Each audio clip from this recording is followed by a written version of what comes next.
പ്രിയപ്പെട്ടവരെ, ബുദ്ധൻ തൻ്റെ ആശയങ്ങളിലൂടെ പറയുകയുണ്ടായി, ദുഃഖമാണ് എല്ലാത്തിനും കാരണം എന്നാണോ പറഞ്ഞത്? അല്ല, ആഗ്രഹങ്ങളാണ് ദുഃഖത്തിന് കാരണം, അല്ലെങ്കിൽ ആശയാണ് ദുഃഖത്തിന് കാരണം. നാം ഒരു കാര്യം വല്ലാണ്ടങ്ങ് ആശിച്ചാൽ, വല്ലാണ്ടങ്ങ് ആഗ്രഹിച്ചാൽ, പിന്നീട് ആ കാര്യം നടന്നില്ല, അല്ലെങ്കിൽ നമുക്കത് കിട്ടിയില്ല എങ്കിൽ നമുക്കെന്താണ്? ദുഃഖമാണ്. അതാണ് ബുദ്ധൻ തൻ്റെ ആശയങ്ങളിലൂടെ പറഞ്ഞത്.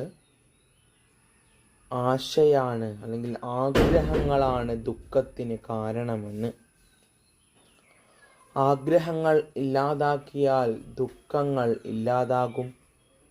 ആശകൾ ഇല്ലാതാക്കിയാൽ ദുഃഖങ്ങൾ ഇല്ലാതാക്കാം എന്നൊക്കെ ബുദ്ധൻ പറയുന്നു.